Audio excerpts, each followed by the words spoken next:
पावसाच्या कवितातला दादा माणूस म्हणजे आमचे पाडगावकर सर.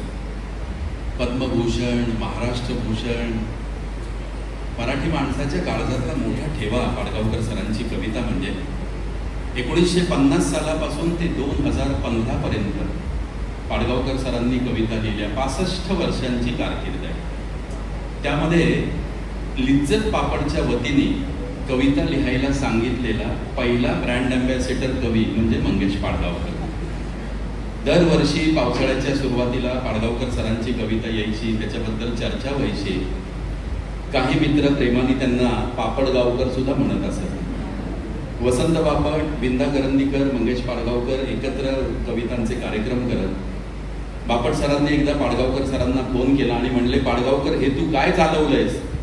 त्या पापड लाटणाऱ्या कंपनीसाठी कविता लिहितोस? पाडगावकर म्हणले, बापट, मी काय करावं असं तुझं म्हणणं आहे?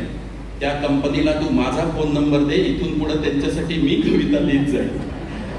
असे मैत्रीत एकमेकांना चिमटे काढणारे, प्रतिभेबद्दल आदर राखणारे फार सुंदर पाडगावकर सरांच्या 4 ओळी आहेत. ज्या क्षणी माझं बाळ पहिला पाऊस झेलून आलं, ज्या क्षणी माझं बाळ पहिला पाऊस झेलून आलं, त्या क्षणी माझं हृदय आभाळाशी बोलून आलं.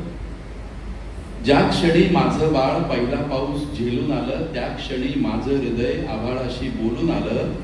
आभाळा आभाळा अशीच कृपा राहू दे, असेच 100 पावसाळे माझं बाळ पाहू दे.